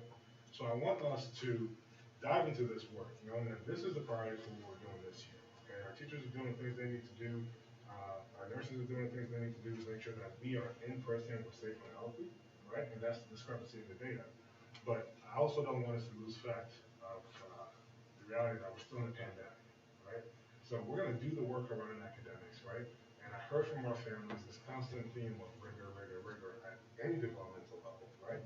That will be our commitment through collaborative discussions and workshops. We're going to continue to dive into this work using data with our SRBI model. At the same time, trying to caution against, if the data looks as bad, this does not unintentionally place us in a place where every child is now referred for IEP services, right? So there's a lot of work in front of us. I think our teachers, our leaders are going to need the support of the board and the community to make sure we stay on top of this and make sure our kids receive the academic support they need. Thank you. Thank you. I just want to also comment and congratulate Dr. Sunday's point. May not be the prettiest, but I didn't find it the ugliest. I mean, I was really expecting something quite horrific after what we've been through, so I want to thank the teachers who really made sure that our kids were actively learning, although not face-to-face. So I wanted to make that point. My second concern really in looking at some of this stems from pre-pandemic with our AP coursework. Our kids are given an extremely amount of opportunity really here to excel in Stratford with our AP course offerings. The thing that we continually fail at pre-pandemic and post-pandemic, during pandemic, is not being able to pass the exam. So I hope that moving forward, part of our processes for redevelopment and expansion of our offerings, we can really tool our kids with what they need to succeed in actually passing them. So I just wanted to highlight that very low scores. I just want to say, Dr. Gaeta, you mentioned, not saying they fell behind or that they lost any kind of, learning. I know when my daughter got her scores, for fourth grade, right? So she's excelling at reading, but her math, while it was above, the the school and the district average, it still wasn't great. But this year she's back in school, and she came home and she was like, I did a test or a quiz or something, and I'm doing better in math. And it's the feedback that she's getting from her teacher. Like, she knew her scores in 4th grade wasn't the best, but the teacher's giving her live, real-time feedback, and she's feeling motivated, right? Like, I can do this. And I just want to say, that's very important in motivating kids. And I see her trying, and I just wanted to give that feedback to you to say the teachers, are doing that and how much I appreciate that. So thank you all for the hard work. I just wanted to make one comment here, because we've talked about this as coordinators. There's a lot of people who are looking at this information. The math in particular, the board supported the adoption of a new math program and also put into place math coaches right about 2017.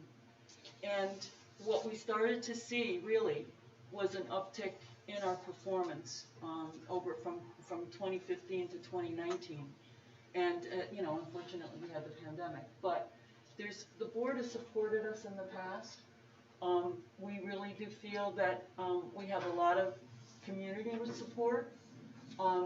We didn't mention our community partnerships, but those at the South End Community Center, Sterling House, the Y, all of those community partners help us just as much. They're an important part of who we are. And so we also wanted to just give a shout out to them as well, because they're important to us in the work that we do. Thank you very much. Thank you so much.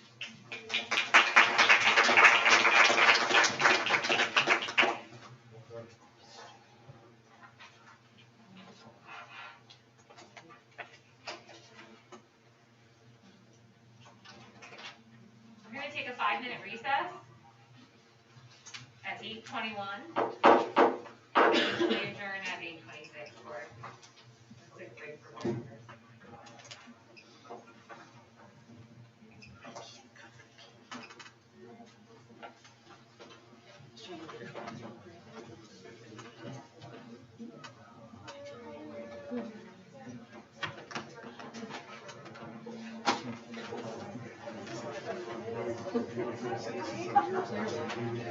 You gotta talk closer. You are really quiet.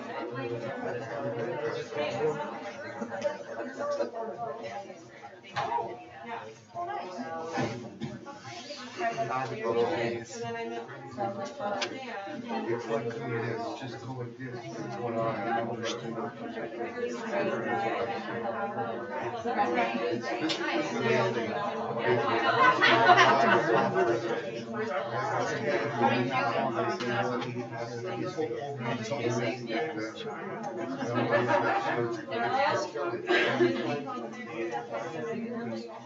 There's a couple things.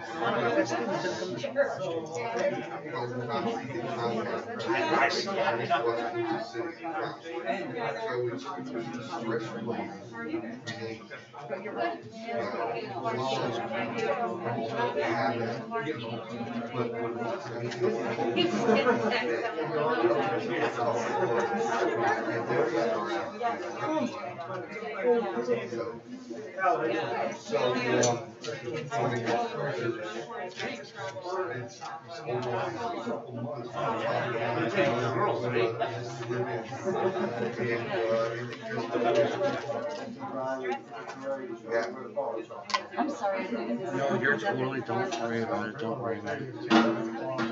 Yeah, thank you, I appreciate it.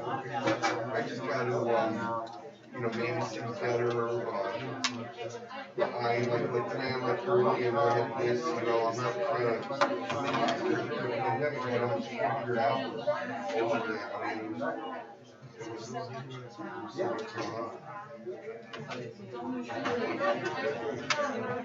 yeah, I see everything, yeah. Well, when you guys left me, I watched you leave me the door, I counted how many times the door opened and shut to make sure that, great. That was great. I'm on it. Crazy flashy guy. It's like this. 2 minutes. Yeah, and so I think because I got my right eye compensated, I just hope in a couple of years, just to get it down. I'll know who her brains I have at doctor's appointment. I've been hanging out with Another one, you see, I got this. It's just stress, sitting on the couch and I got this, I wear the glasses to see things, and a lot of the sites pretty good 20/20 or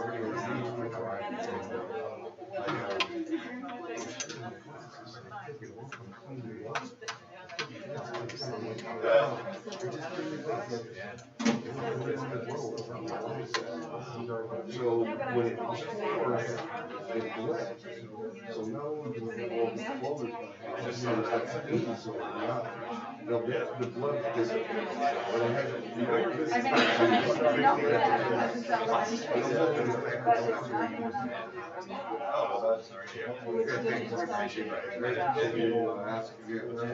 So many people looked at it. That looks good. Do you have performance? It does, yes.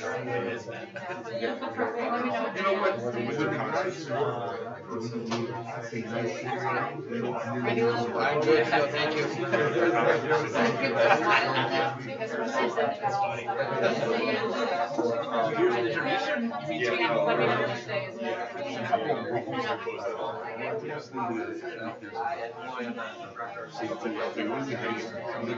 And then he's over.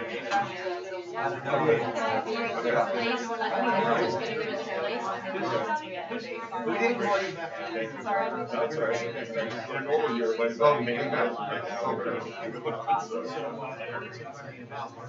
Yeah. Yeah, he's already got it from there. He missed us.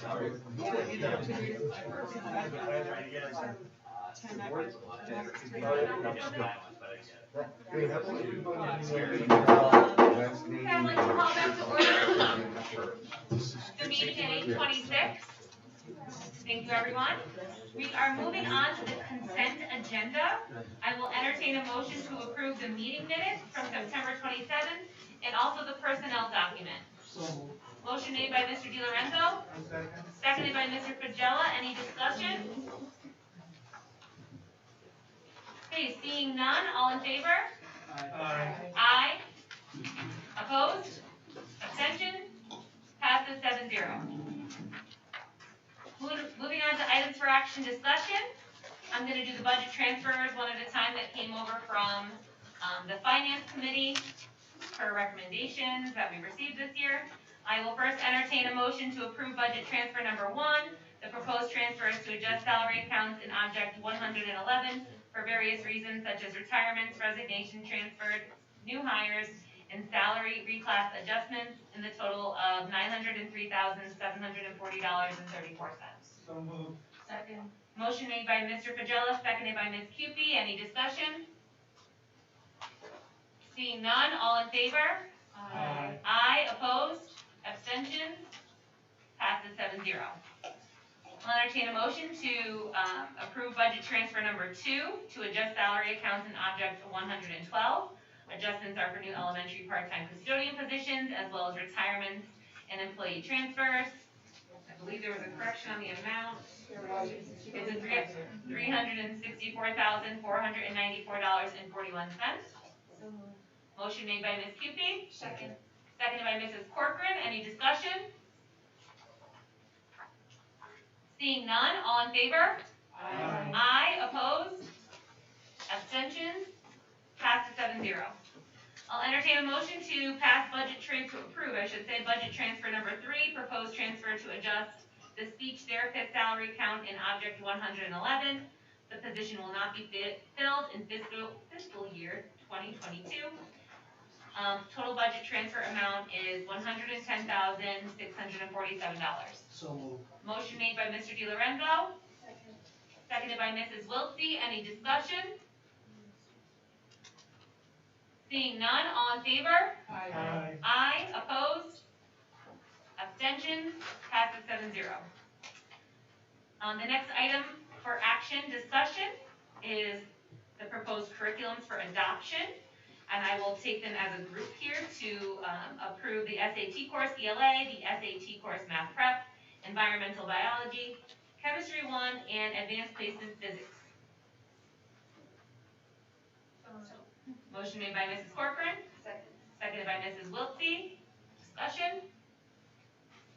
These were all moved forward from the curriculum committee with a favorable recommendation. Lots of great discussion. And then, are those recorded too? Anybody wants to? Yeah. Okay. Anybody's welcome to watch. Okay. Seeing no discussion, all in favor? Aye. Aye, opposed? Abstentions? Passes 7-0. Okay, moving on to proposed policies. For first read, graduation, I will entertain a motion to accept the first read for graduation requirements, 6146, in the revision of face masks coverings, policy number 5141.8. So moved. Motion made by Mr. DiLorenzo. Second. Seconded by Ms. Cupie. Any discussion? Seeing none, all in favor? Aye. Aye, opposed? Abstentions? Passes 7-0. Moving on to proposed policies for adoption. We had the first reading at our September board meeting. I will entertain a motion to accept policy 5144.4, physical exercise and discipline of students, 5145.42, students in section 504, and 6146.1, grading. So moved. Motion made by Ms. Cupie, seconded by Mr. DiLorenzo. Discussion? Seeing none, all in favor? Aye. Aye, opposed? Abstentions? Passes 7-0. The next item for discussion and action is to set the date for graduation for Stratford Public Schools. Perhaps Dr. Osunde could just speak briefly to this choice. Of course. Yeah. At this time, our last day of school is, inclement weather dependent, is June 14th, and the state law allows the board to set the graduation date. So right now, we're having conversations about looking at the 13th as a potential date, and conversely, the 13th is not the selection that we can look at, consider the 15th of June. So it's just for discussion right now. Discussion. Thank you, Dr. Sunday. Set the board meeting dates for 2022. Sadly, I will not be chairing at that time, but especially Ms. Cupie, Mrs. Corcoran, and Mrs. Wiltsey. Please make sure you review those dates. And we do have to accept those dates. So I will entertain a motion to set those board meeting dates for 2022. Moved. Motion made by Mr. Pagella, Second. seconded by Mr. DiLorenzo. Discussion?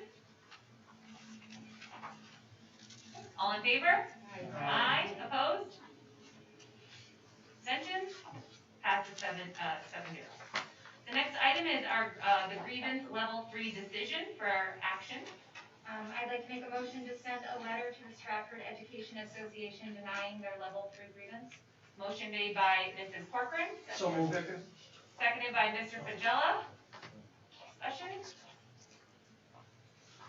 Seeing none, all in favor? Aye. Opposed? Abstentions? Passes 7-0. Moving on to tabled items. I'd like to make a motion, please, to take residency verification off the table. Second. Motion made by Mrs. Wiltsey, seconded by Mrs. Corcoran to take residency verification off the table. It's now off the table. Mr. Imbro? Are you supposed to be here? Unfortunately, he was not feeling well, so he's not here today. Okay. Is there a chance that we can receive a residency report? This is not one in our packet. I do have some data to report. It hasn't been much change since the last report. There's ongoing conversations. Mr. Emerald has not received any significant anonymous calls that have led to any findings that suggest there are district students with us. So no calls to the number. Any investigations from the schools? No. Are there any open at this time? that at this time. Could we request that Mr. Imbro be at our November meeting? He assured me we'll make every effort. Okay. Thank you, Dr. Sanders. I'll make a motion to put this back on the table. Second. Motion by Mrs. Wilkie, seconded by Mrs. Corcoran, is back on the table.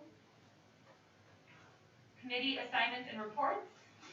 Curriculum met October 12th, I believe it was Mrs. Corcoran. It was my leading that meeting. Well, we went over the courses that we just approved, as well as information from AP Latin course, which is exciting. And we also received a presentation on Gizmo and Pivot resources that are used in the classrooms as sort of interactive lab resources, which were really neat. And we heard from Dr. Gata about how we are supporting our quarantined elementary students, which she mentioned earlier with the tutors. It was a great and brief meeting. Thank you. Mrs. Rodia, Finance? Well, we met just before tonight's meeting and, we, approved the, transfers and received, a thorough accounting of our, budget in process and, the fact that we're gonna be facing a deficit, a big deficit in special ed. And all that is part of the record. Thank you. School planning did not meet. The liaison Board of Ed committee was October 20th. Meeting run by the town. Ms. Mangini gave them a financial report. She also advocated again for that reserve and how important it is for us to get those monies essentially to help with our anticipated deficit. Mr. Llewellyn was there as well, and he talked about the project at Stratford High School, gave us an update there. It was also a short, productive meeting. And policy review, Mrs. Rodia. Well, policy review, we had our meeting and for first read, you saw what we're working on, and hopefully, the next meeting it'll be approved. Thank you so much, everyone. I will now entertain a motion to go into executive session with the 7 board members, Dr. Asunde, and I believe legal counsel. Correct, Dr. Asunde? Correct. Any motion? So moved. Motion made by Mrs. Wilkie, seconded by Ms. Cupie. All in favor? Aye. Opposed? Thank you. If I could just ask everyone to step out of the room, please, besides those names. Board members, turn off. Oh, at 8:37.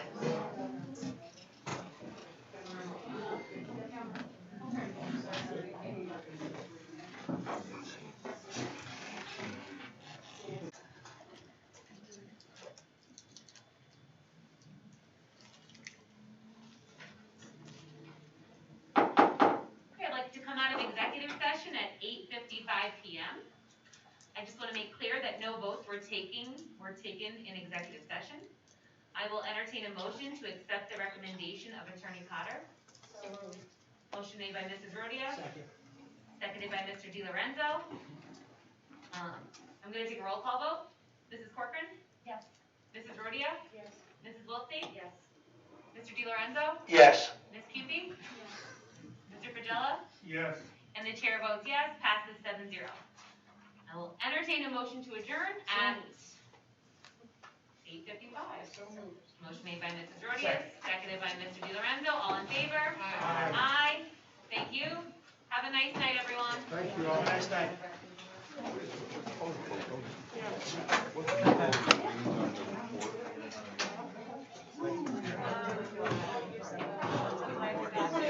You well,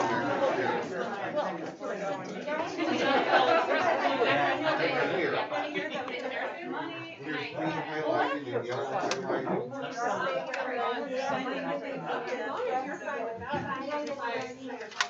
Well, I have title. highlighted. So Oh, no. it's part of it, would be a four. But the thing is, like. Right.